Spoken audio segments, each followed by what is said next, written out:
আসসালামু আলাইকুম। 1.5 পাউন্ডের চকলেট কেক ডেকোরেশন করলাম।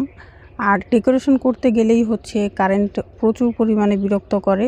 এইটা করার সময় তো কারেন্ট ছিলই না। আর সেদিন আবার একসাথে 3টা কেকের অর্ডার ছিল। তো কারেন্ট বারবার যাচ্ছিল, আবার আসছিল। যখন একটা কেক আমার ওভেনে ছিল তখন কারেন্ট চলে গিয়েছিল। তো সেই কেকটা হচ্ছে আমার কাছে আবার গ্যাস ওভেন ছিল, ওইটার মধ্যে আমি বেক করে নিয়েছিলাম। তো এটা যেহেতু 1.5 পাউন্ডের একটা চকলেট কেক ছিল, এইটাকে আমি 7 ইঞ্চির রাউন্ড মোল্ডে বেক করে নিয়েছিলাম। আর এটাকে ফ্রস্টিং করে ক্রাম কোটিং করে আমি চিলারে রেখে দিয়েছিলাম। তারপর বের করে হচ্ছে কেকটাকে আমি ফিনিশিং করে নিয়েছি। আর এখন হচ্ছে চকলেট গানাশ দিয়ে আমি ডেকোরেশনটা করে নিব। আর এটার ডিজাইনটা হচ্ছে কাস্টমাইজ করা ছিল। এটা আমার প্রায় 2-2.5 বছর আগের একটা করা ডিজাইন ছিল। তো আমাকে পিকচার দিয়ে বলে যে সেম ওইটার মতোই দিতে। তো বলতে গেলে সিম্পলই ছিল।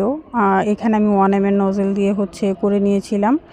আর তারপর এখানে আমি কিছু চকলেট টপার করে রেখেছিলাম নরমালে। টপারগুলো হচ্ছে আমি এখন মাঝখানে বসিয়ে দিব। আর টপারগুলোর মধ্যে সবথেকে সুন্দর টপার আমার কাছে মনে হয় যে এইটা যেকোনো চকলেট কেকে দিলে দেখতে অনেক সুন্দর লাগে। তো এখানে হচ্ছে আমার টপারগুলো বসানো হয়ে গেছে। আমি কিছু গোল্ডেন সুগার বল দিয়ে দিব।